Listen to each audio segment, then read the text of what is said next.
Gents, I just want to pause the episode for a moment to let you know about the Strong Men of Value Academy. You will have heard me refer to it a number of times, and I want to bring more attention to it. So this isn't just a program, it's a life-changing environment and community of men who are focused on personal and professional growth. We're looking at areas of relationships, wealth, and health, things to help you thrive and maximize your life. Imagine having bi-monthly one-on-one coaching sessions with myself, weekly group coaching calls, and an incredible brotherhood of high achievers by your side. Now we're diving into resilience, leadership, and holistic growth to not just succeed in your career, but to thrive in your health and your relationships. Your journey to greatness, it starts here. So join the movement and you can apply for the Strong Men of Value Academy. You can head to themanthatcanproject.com to find out more. What a wild bloody weekend. I went to CMC Fest, which is the biggest country music festival in the Southern Hemisphere, and got to catch a huge amount of incredible artists. My wife was one of them. Another one that, if you haven't checked him out, Jimmy Allen, was phenomenal. An incredible entertainer. Had heard some of his songs before, but watching him live and hearing him speak and share some stories really was one of the highlights for me. That is for sure, especially if you're a country music lover, you will really enjoy his work there. Now, today's guest is a trainer from Functional, the gym that I train out of. An incredible bloke, incredible guy. And we got Zach Bacigalupo. Now, Zach is a boxing coach. I know he's had 49 fights, which is insane. I don't know how people want to keep getting into the ring knowing that the bloke on the other corner wants to punch your bloody lights out. We talk about getting married, living with diabetes, overcoming defeat, and what it's like cutting weight. Have a heap of laughs in this one as well, so you're definitely going to giggle along with this one. Now, gentlemen, there are some huge changes coming to the... Actually, when I say changes, I mean value adds. And we're getting some incredible new members, which is awesome to see them rolling in, especially when I'm working tirelessly on the back end with Brad starting in only 2 weeks, which is also very exciting, but working away to really kick off some very exciting stuff for 2023. So if you've been sitting on the fence and you're wanting to start creating some momentum, build a strong body, I'm on week 2 of the Gazelle program, which is focused around P being your 5K time. Last week I did my testing, which I did 20 minutes 31, so pretty stoked with that. But the goal over the next 12 weeks, and you can follow along on YouTube as I document every week, is to break 18 minutes. So sounds like a pretty insane improvement, but if you're going to do it, you may as well go for it. That's my belief. And we've got other members following those other programs there to really focus on building a strong body that's going to allow them to achieve what they want from their life. And what else we're focusing on is the inner work, building your mind, right? Creating the mindset, developing the skills that you need to have in order to become the man that you know you need to become to get the results that you want. And also every day focusing on just being grateful. So I asked you to ask yourself right now, what is one thing that you are grateful for? For me, it is, being able to be inspired by my wife daily, which inspires me to want to inspire more people with the lessons and the experiences that I'm working at on a daily basis. Now, that's enough from me. If you do want to check out the Academy, head over to themanthatcanproject.com/strongmen of value, and you can apply through there. If you're a new listener, welcome. Awesome to have you here. Hit that follow button. If you're returning, so bloody brilliant to have you back, and I look forward to chatting with you soon. The Man That Can Project podcast, a podcast empowering career-driven men to live more fulfilling lives. We are here to challenge your beliefs, redefine success, and talk about the important stuff in a relatable way. Don't forget to subscribe and leave a review. My name's Lachie Stuart. Let's get into it. Zach Bacigalupo, that name. Do you know how long it's... I was reading it yesterday and I was like, now that I've got it in front of me, I can start pronouncing it, and I've still fucked it up. You got it right in the end. That's the main thing. What's their heritage? It's Italian, yeah, but mostly Greek. The mum side's Greek, and I think 6th or 7th generation Italian. Sick. A bit of Irish and whatever else sprinkled in there as well. Yeah, we've got some pretty important topics to tackle today. The first one being you just rolled in on this badass scooter. I was jealous as soon as you rolled that through the door. You rocked up, mate. Can I bring my scooter inside? Of course. And you bring this thing with shockies on it and everything. I was like, I had this amazing. Well, I thought it was a fat boy scooter. I thought it was amazing, but you've just trumped me. No, it goes all right. That's my vehicle. Moved into Newstead just over a year ago, and that's my vehicle now. So and the slick back hair as well, just from the breeze. That's just from the wind, yeah. I didn't even do it. You look like you're made for the movies. I love it. Mate, so you're getting married soon? Yeah. What are you, 2-3 weeks? 5 weeks. 5 weeks tomorrow. How are you feeling? I'm getting excited. It's definitely a little bit more like stress creeping in towards it. Just making sure everything's prepared and paid for.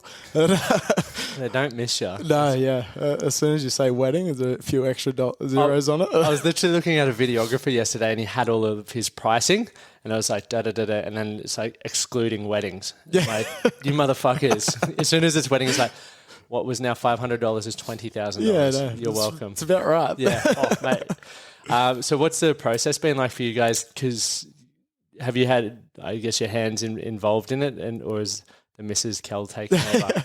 Yeah, no, Keely's been an absolute trooper. It's all right. Everyone gets Kelly. She's gotten all sorts of things, but anyway, it's a different story. Keely's been an absolute trooper, organising things. Like, her attention to detail is like next level. So it definitely takes a bit more pressure off me. Yep. Little decision things like that. She was like, "Oh, I'm not sure of this or this." I'm like, "Yep." Just fun. Give me 2 or 3 options. I'll go, "Yep, that one." Yeah. So yeah, I've been the finaling point. Yeah, mate, I like that. Amy was the same, and I actually really enjoyed watching Amy. It was like she was in her element planning the wedding, and I, same as you, attention to detail.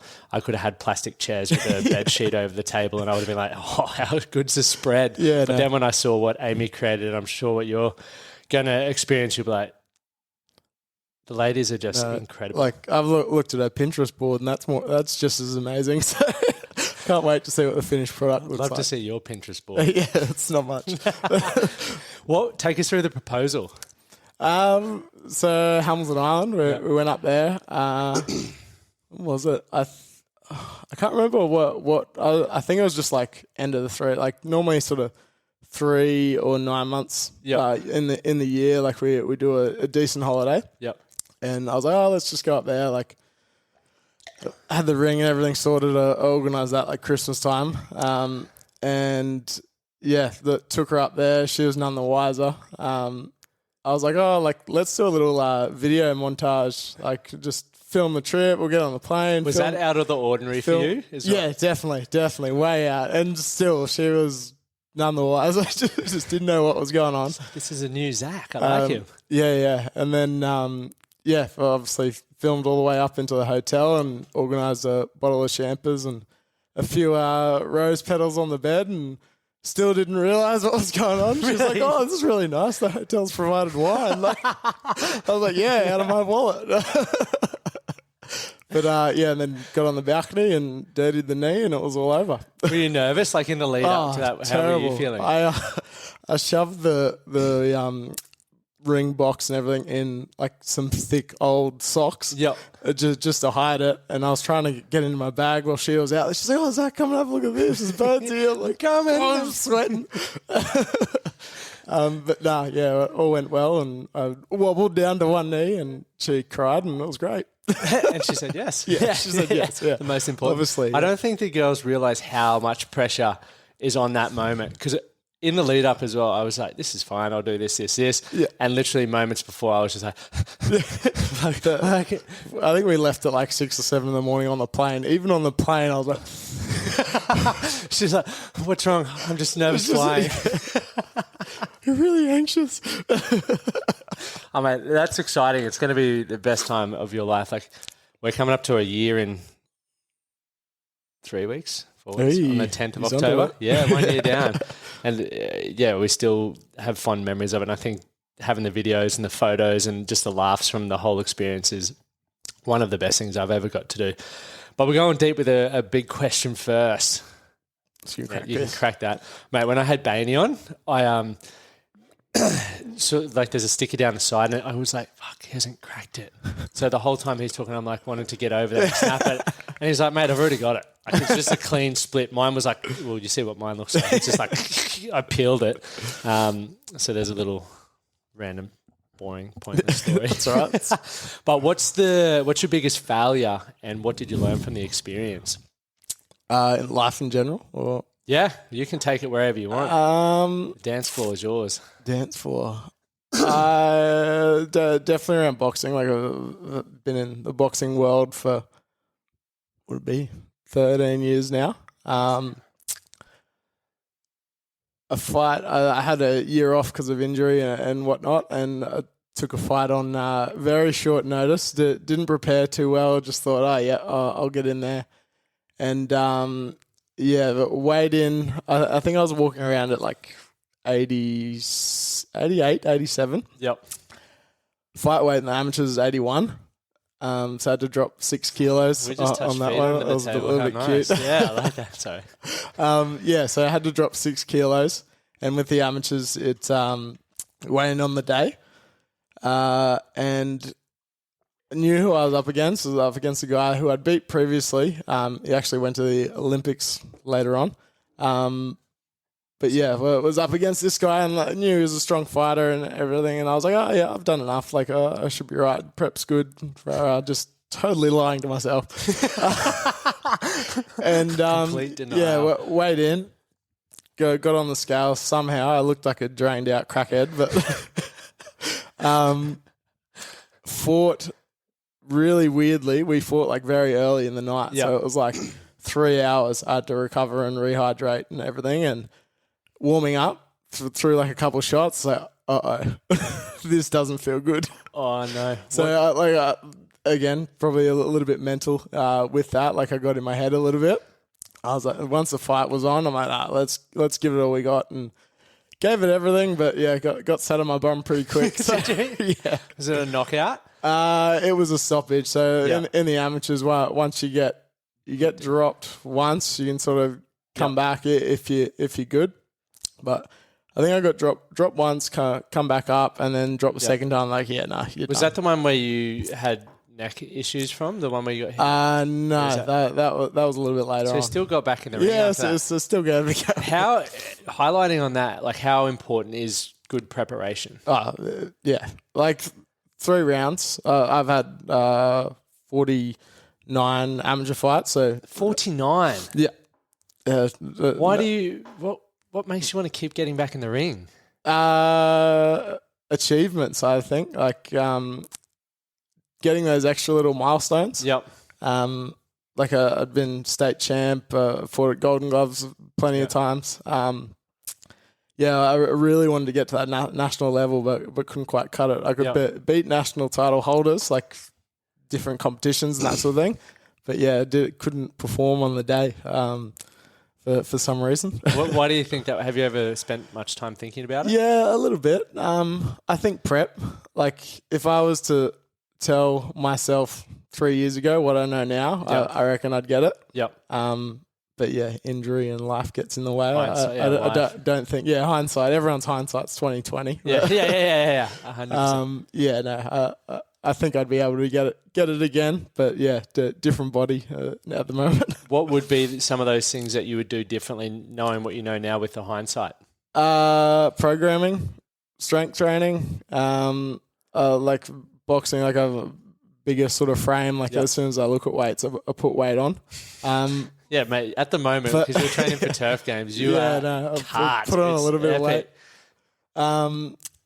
Definitely doing the right strength training. So probably a little bit more like explosive stuff, rather than the stuff we were doing in the gym was very old school boxing strength and conditioning, where it just blew you out. You were worn out. You're overtrained and.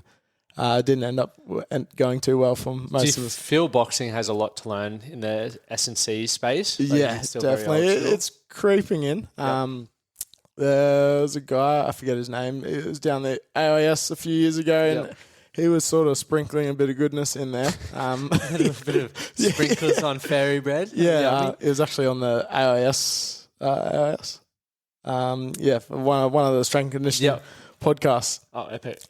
So yeah. But I think it's growing. Like it's getting there. There's a few gyms in Sydney that do a very good job with a lot of fighters, like UFC fighters and everything as well. And obviously Mucky, you've had him on the show. He's doing a great job with the fighters he's got. He's a smart dude. A seriously smart dude. The numbers man. He's the numbers man. Literally yesterday, he was. I can't remember who he was training. Were you training with him yesterday? One of the trainers was training with him. And I just hear, because I was training a client, and over the back I hear Mucky swing around in excitement. He's like, mate, if you really do you want to know your numbers? And I was like, how the fuck do you know his numbers when he doesn't even know his numbers? And you're training with him, not training him. And it's just insane and he's so accurate with it. It's quite crazy. impressive. I'd never done this thing on the Echo. I think it was 1 minute on, 1 minute off for 10. He's like, do you want to know a number to go for? I was like, yeah, give me a number. And I can't remember what it is. I think it was like 7.5K for the whole lot. I was 7.4. I was like, damn. He's good. He's good. I'd never done it before as well. He's like, yeah, this is your number. Do you think part of that is though it's given you an idea of what you could get to as well? Oh, definitely. Yeah. So, if I did it tomorrow, I'd push for that 7.5. But if you don't, you're like, 5's pretty good. Yeah. So you're not even sweating, man. Yeah. I want to talk defeat, like overcoming defeat. So you lost that fight. How many? So you've had 45 amateur fights. For 49. 49. Yeah. 49. How did you overcome defeat to want to get back in the ring? Again, I think it was a drive to achieve the next sort of step, the next level. Overcoming it. I think it's just more that preparation. Really narrowing in on that structure of training, making sure you're getting there each day.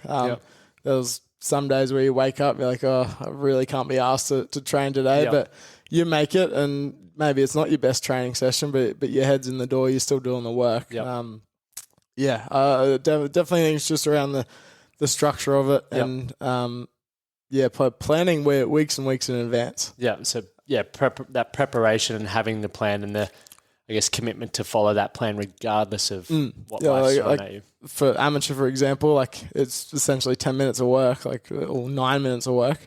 It doesn't sound like much when you say that, but I've done some pad work and I'm 30 seconds. I'm like, can I stop yet? It's like cooking. It's easy to get in your head and be like, I've done this before. It's fine. But you've really got to stay on top of it. And sparring, training, year in, year out, it's a 24/7 job, as any athlete will be. Did you take defeat personally? Because I know when people experience setbacks, adversity, defeat, we tend to allow it to change our opinion of ourselves, right? It could have been, I'm not good enough. And then we start telling ourselves, I'm not good enough. And that transfers or spills over into other areas of our life. Did you ever experience that, or did that happen for you? No, I don't think it ever spilled over into other areas. I definitely got in my head a little bit. There's the last couple of fights, I think I had 2 or 3 losses in a row.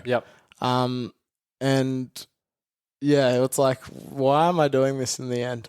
Am I doing this for myself? Am I doing this for other people? And I think in the end, I was doing it a little bit for my ego, really. That's a realization I sort of came to. Not blaming anyone in the gym or anything like that, but walking into work, everyone's like, oh, when's your next fight? It was a lot of pressure, to fight, and I wasn't doing it for myself. I was doing it for my facade, where how people see me. And now that I've sort of taken a little bit more of a coaching role, I'm absolutely loving it. People still see me as the sort of boxing guy, but it's I'm going to teach you how to throw a punch rather than show you. And cop one. It is very true.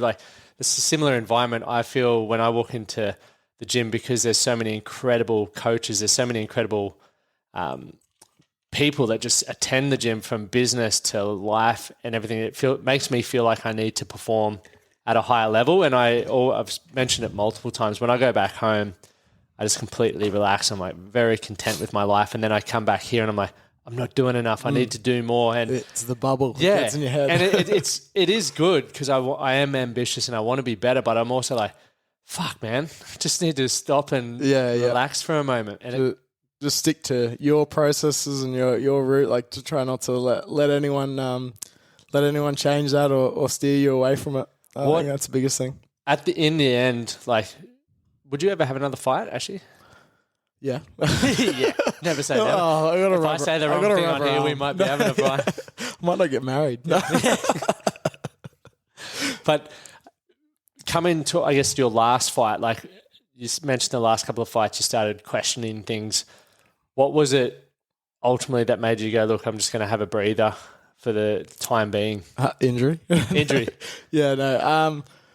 I changed gyms, so that was a big change. My old coach had he come from obviously a very credible trainer, like trained Jeff Horn, and took him onto the win to beat Pacquiao. And his background was very sort of martial arts and a little bit more, I suppose, unorthodox boxing, you'd call it. Whereas, trained over at Fortitude for the last couple of years. I haven't been back there in a few months, but they're definitely a bit more sort of structured boxers. Like this is the way you do it, and it's good for me to come from that very unorthodox way into this. So I can sort of shape myself into a very strict good boxer, and then throw some wild stuff in there as well. I think if I was to go back, I'd give it a good 6 months worth of training properly. And then hop in the ring. Good preparation. Yeah. It shows how important it is as well to sort of learn from other people and get different approaches to achieving a similar outcome, because once again, we're all so different, and structure works really well for me. And I know for other people, they fucking hate structure, but you can learn so many things. It's just developing a toolkit, whether we're doing it for physical fitness. There's so many modalities of fitness. There's so many different nutritional styles. Learn about them, give them a crack and see what works for you. And then at various points in your life, when you're looking to achieve certain outcomes, pull on the toolkit. It's not just about being, I'm only keto or I'm only CrossFit. It's like, okay, for a period of time potentially, but you also can be so much more if you're prepared to learn, and also be aware that there isn't only one way to skin a cat. Yeah, definitely. Like if I'm just I'm not training for anything. At the moment, I'm training for turf games, so going a little bit harder. But if I'm not training for anything, I'm just doing my day-to-day sort of stuff. I'll give myself two options. Like option A, you wake up feeling $1 million, you're doing option A. If you wake up feeling crappy, you're doing option B. And just sort of taking it each day by day like that. Is option B where you just punish yourself for feeling crap? Or no, is it easier? It's the same workout. You just call it A or B. No, just something that's a little bit lighter on the nervous system, and you can still recover from it rather than go on like a 1 rep max or something stupid load. Yeah. How important is it to be mindful of that when training? Like as a coach as well, do you take that into account when programming and doing sessions for people as much as you do for yourself? Definitely, yeah. More so for the general public than I do for myself. Yeah. Sometimes you're like, come on, mate, just push it today. Let's just do this. Don't give myself an easy option. Yep. But no, obviously, we've got all walks of life in that gym. Yep. Whether it's business owners, big business owners, small business owners, whatever it is. Definitely having that, because if they've had a big week at work, you're smashing them at training, they're not going to end up going too well. It's like putting a jet lighter on a cigarette. Just burning the candle at both ends. It's very, very important. I love touching on it. But what got you into boxing originally? I was playing rugby and broke my ankle. Did you? And when was that? 2010. And so you go on to the sport where you need to be on your toes. Nice. I was like, I'll do something. I sort of recovered from that. I was like, I'll do something that sort of, just get a bit of fitness up rather than loading the legs too much. And, got into that. Played a few extra trial games of footy the next year.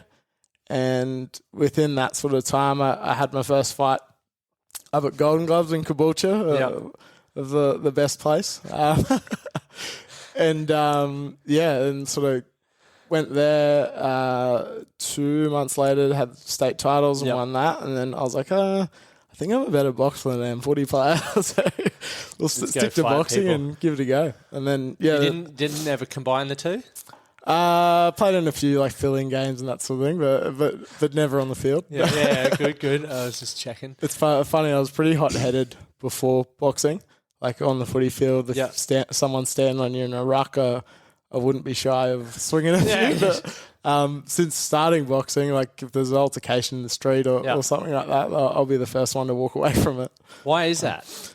I think it's like, I don't know, I've thought about it a bit. For me, I think it's, I've proved myself in the ring. Yeah. Whereas other people were like, I've got to do this. Like I've got to prove myself. I'm the big man. Yeah.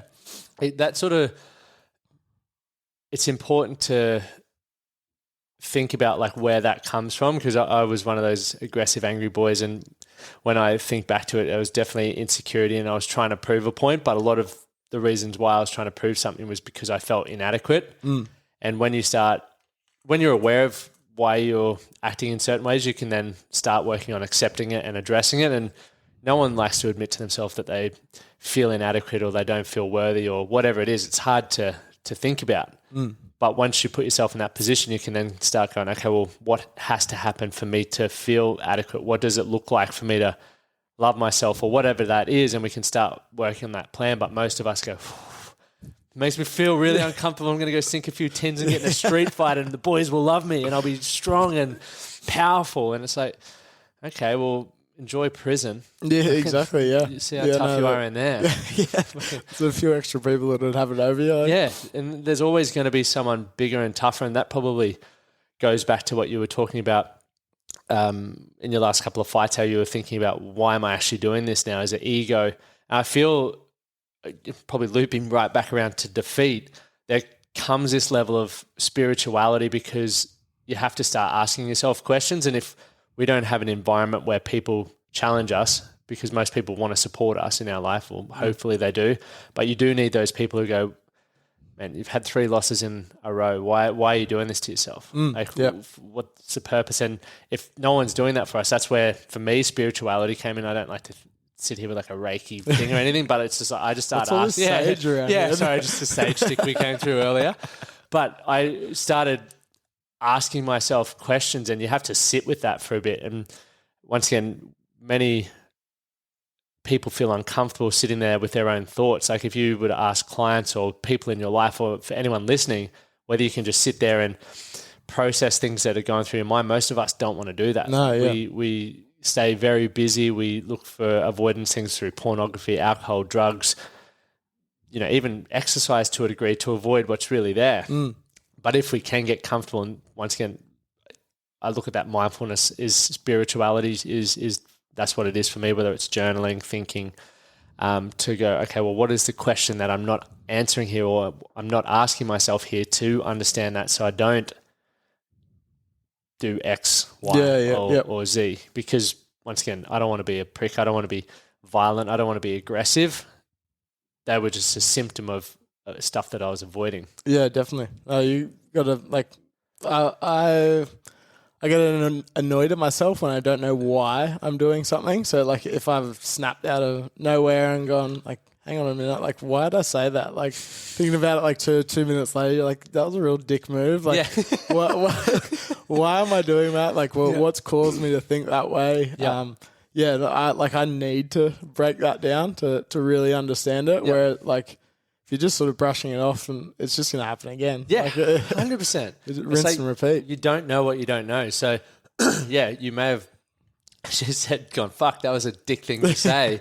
And you may be embarrassed about it or feel guilty. But if you don't sit down and think about it, as you said, it will happen again. Always does. It's going to fester and it's going to come back. And maybe you do say something snappy or smart-assish to your fiance, or I say it to my wife, and I just go, fucking whatever, water off a duck's back. But if I do it again, it's like Amy could be like, no, I'm not tolerating that. Yeah, no. And I'm like, okay, well, when I do, and because I'm guilty of it all the time, of saying, because I heard a really great saying once to say, when emotion's high, intellect's low. And I'm an emotional dude. So there's very many moments when I say or do things that I'm like, dumbass. And then you sort of like take that 2 minutes, as you said, and then like, I need to sort this out. I need to go address the issue, and then I need to think about what led me to do that and how I could manage that better in the future. Yeah, definitely. A big rule Kelly and I have, not really a rule, but unspoken. So it's just something we do. If we're having a blue or whatever it's about, we sort it out that day. Never go to sleep angry. And like it's worked for everything so far. Like, how'd that come about for you guys? Had that unwritten law? I don't know. We both just sort of like, we're sorting this shit out. Like, we have done from day dot. I'm not too sure why. Did you were there moments or relationships prior where you hadn't done that and maybe you learnt from that experience? Yeah, probably. I think for myself, a couple of them, like just going, yep, see you later. Like, talk to you tomorrow. But yeah, no, like I think we're a similar way, like conflict outside of the ring. I'm normally, I absolutely hate it. Whereas with like close family and things, like sometimes we'll snap a little bit and things will come up. And Keely's probably the same. Really nice, but there's definitely that feisty side to her. But we both know that we need to sort this out during the day or during that day. Yep. And 9 times out of 10, it's a 5-minute conversation and it's sorted. Like, that's cool. That's a great way to handle it. I think that's a fantastic. There's been times, not recently, but I used to, when I wanted to avoid the conflict, I'd go sit on the lounge and like be like, no, she's going to come out here eventually and say sorry or whatever. And then I'd be stewing on the couch and be like, fuck, I need to go in and say sorry.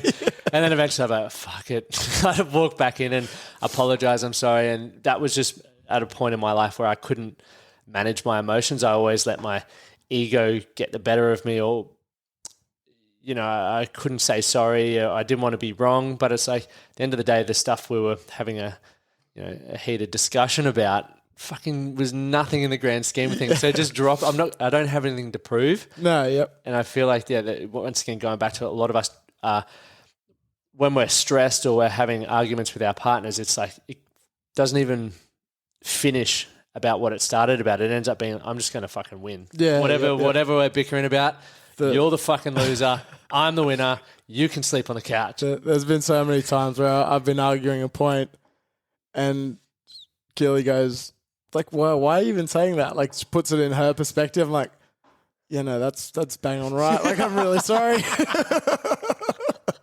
Just eat my own words and stop. Know when you're defeated. Know when you're defeated.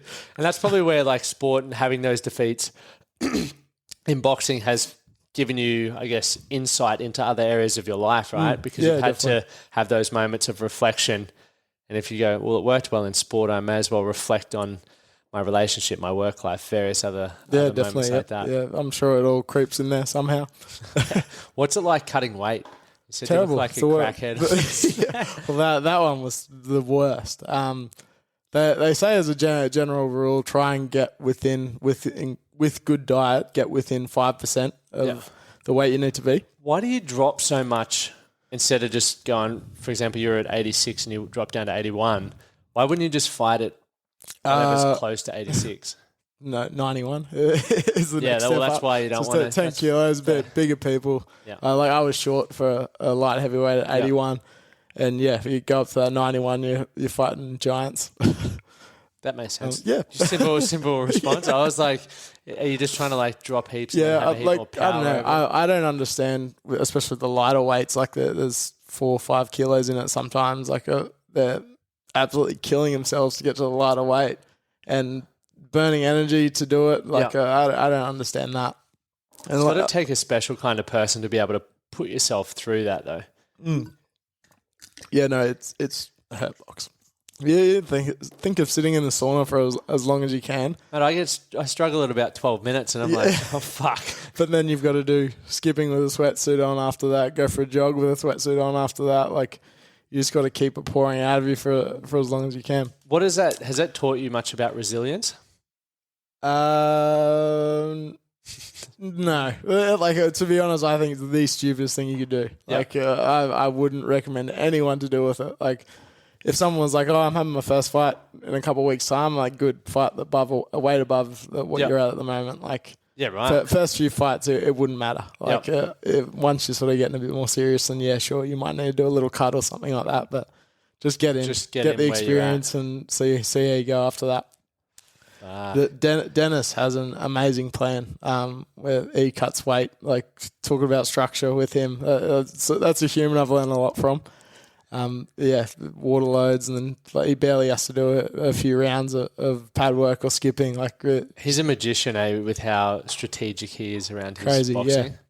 Well, around anything in life, like, I've learned a lot from that man. We're very thankful. This guy's belief in self is fucking out of this world. Next level. Like, you could not help but walk away from talking to him, just being like, fuck. You can see why people are like world class and what that mindset looks like. And definitely, there was no stuttering. There was everything was, I'm already there. I'm already there. Yeah. And I was like, it's not like, oh, I think I'm going to do this. Yeah. Like, it's like, I'm there. Like, I've done it. Like, I thought I was a confident person, but then I was like, man, and in a good way, like, his confidence is like, I aspire to be able to have that much belief in myself. Yeah. Like, there's some conversations I've had with him. Like, I walk away going, fuck, maybe I can be world champion. Walking back into boxing. Yeah.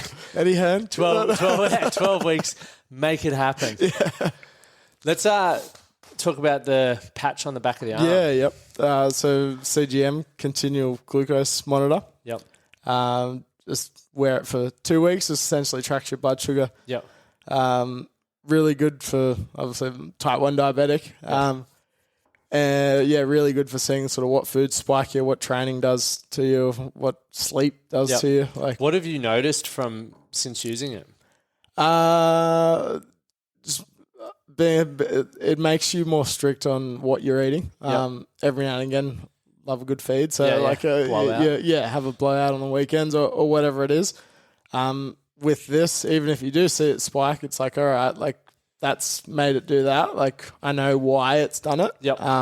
Just correct from that and off you go. But yeah, no, definitely makes me a lot more strict with my diet and what I do during the day. So as type 1, is it hereditary? Were you born with it? Or sort of. It's classified as an autoimmune disease. But mum had it. Mum technically doesn't have it anymore. She had a kidney and pancreas transplant. Okay. So, technically doesn't have type 1 diabetes, but that's cool. It's cool. But it's like spare parts. Yeah. Oh, yeah.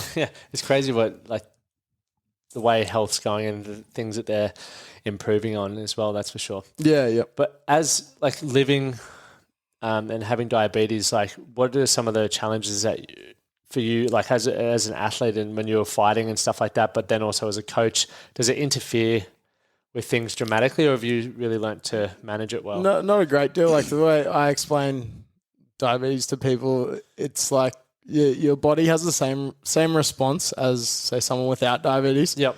But it's just exaggerated. So, like, if you were to have a skull or Powerade or something like that, your blood sugar would still spike, but mine would spike even more. Like, so you're better.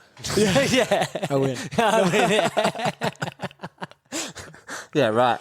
And so then, then moving into the health industry, like, because I was reading a lot about diabetes last night, but type 2 is hereditary, but it's also brought on, or can be, but it also brought on by, like, obesity and a lot more lifestyle factors. Yeah, lifestyle diabetes, I think a lot of people call it. So obviously poor health and not looking after yourself, that can bring that on.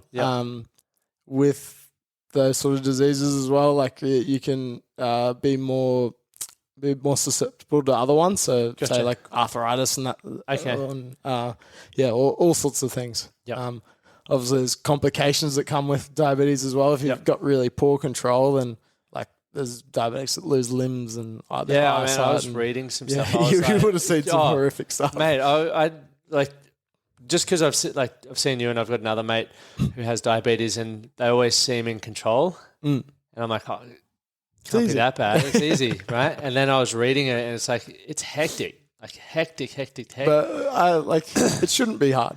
But you also look after yourself as well. Like you prioritize your well-being, your health, your nutrition, your sleep. Definitely, There's people out there, and I guess what frustrates me is you see people really neglecting their health and are obese and overweight, and you do hear things like you could get type 2 diabetes or various other disease, and it's like, nah. And then they get it and they're like, fuck, what do I do? How do I reverse this? Yeah, yep. Does that, like, as someone who has type 1, does that frustrate you when you sort of see people taking their health for granted at all? Definitely. Like I see diabetics like turn a blind eye to it. Like they're like, oh no, don't have it. And they'll be going out drinking and doing whatever else. Like I just don't understand that because it's not a hard thing to do. Like definitely a struggle. Like it's an extra factor you've got to think about and that sort of thing. But like there's people way worse off in the world. Like it's not a bad thing to if that's all you've got going for, that's all you got sort of wrong with you. It's not a bad thing. Yeah, it's just another thing to be mindful of. Yeah, exactly. Yeah, it's more of an excuse to look after yourself and keep yourself healthy. Yeah, it blows my mind that the people who need to look after themselves the most are the ones that are just like extremely avoidant of where their time needs to be going, or minimizing alcohol, improving pretty much what we preach at Function Well, and even with the man, it's just like look after your fucking health, take responsibility for it. It's the one thing that you can't get back once it's fucked. Yeah, no, you can burn it up pretty quick. Yeah, it's legit. And I was very curious to see how you thought, or what your thoughts and opinions of it were. People who just neglected that, but I'm sure it's probably the same for all areas. Like we want the best for people. Sometimes they don't want the best for themselves, and that's their own journey, and they'll have to deal with the consequences of such actions. Yeah, definitely. And an ideal diabetic's life is probably what like most people should be having for a diet, especially with and a little bit more risk of getting other diseases and that sort of thing. Like I probably want a lower carb diet, higher protein, that sort of thing. Yep.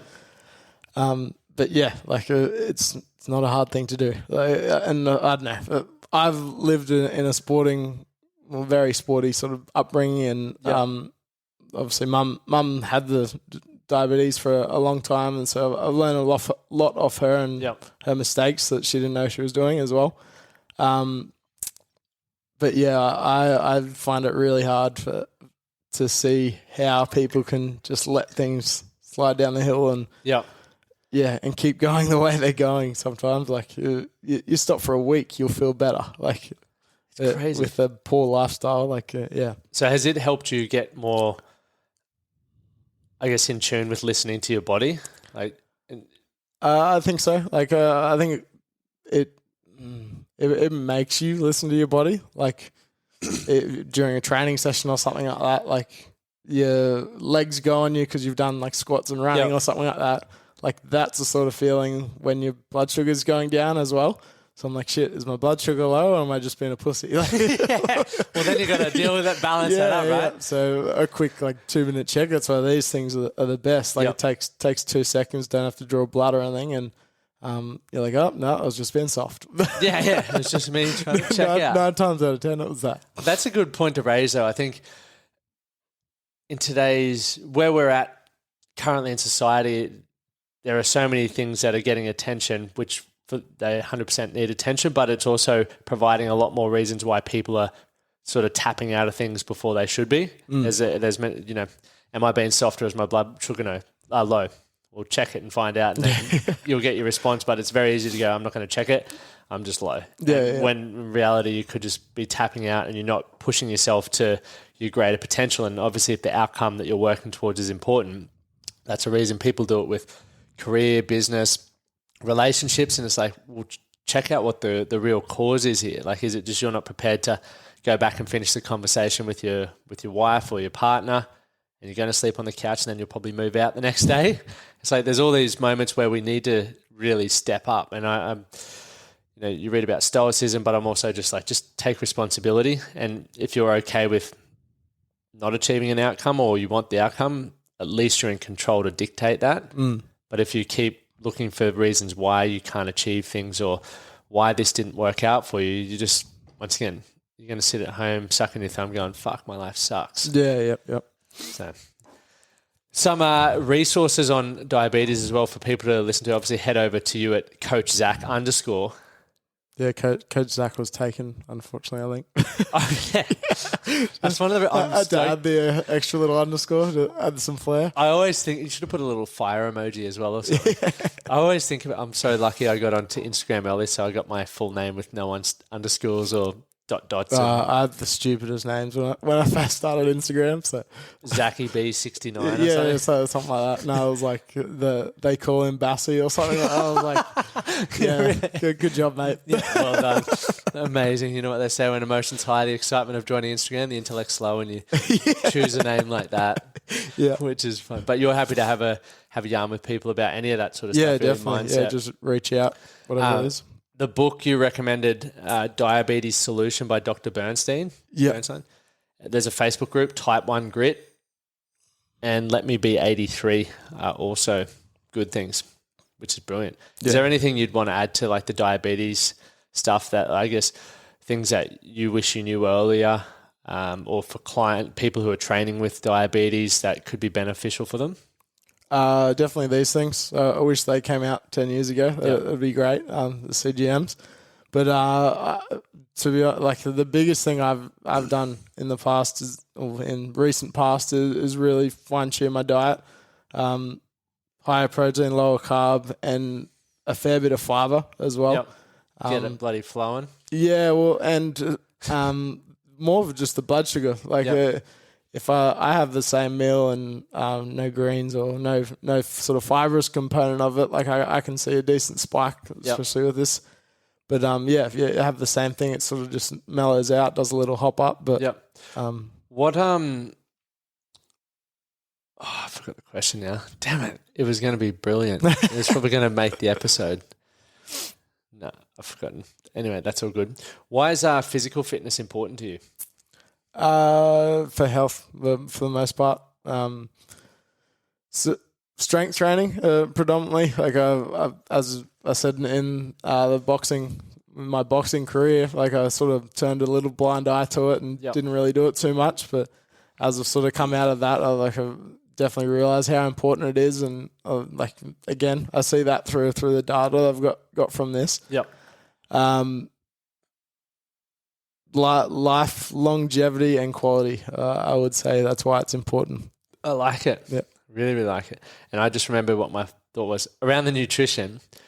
How have you been educating? Have you had like a nutritionist or dietitian? Are you tracking that on, for example, MyFitnessPal, or are you just self-educating? Self-educated to start with. I was doing it all MyFitnessPal and using data from the CGM. Yep. But most recently, gone to Next Practice, GP over there, Melanie Bose. Yep. She's a lifestyle practitioner, and just showed me a few sort of supplements and things to add into my diet, what to stop sort of having as well. That's awesome. And it's been absolutely amazing since seeing her. Like I went to my specialist yesterday, and my HbA1c is back down to like 6, which is a perfect range for a diabetic. 5 or 5.15 is like a normal person's range, so not far off that. You're on fire. Just smashing Mate, things. That's awesome. Why is mental fitness important to you? If your head's not right, nothing's right. Like that is the best. That is so good. Like, just to the point. I don't even know why I said it. It just came out. Mate, some call it wisdom. Yeah, sure. No, mental fitness. If you don't even need to elaborate on that, mate. That's just it, clear and to the point. I think it's so important. But what would be, I guess, just to add to that, what are some things that you do to work on your mental fitness or your mental well-being? Do some journaling. Not religiously. If I'm a bit more anxious and stressed out and things, I'll definitely. What does journaling look like for you? 5 minutes in the morning, 5 minutes at night.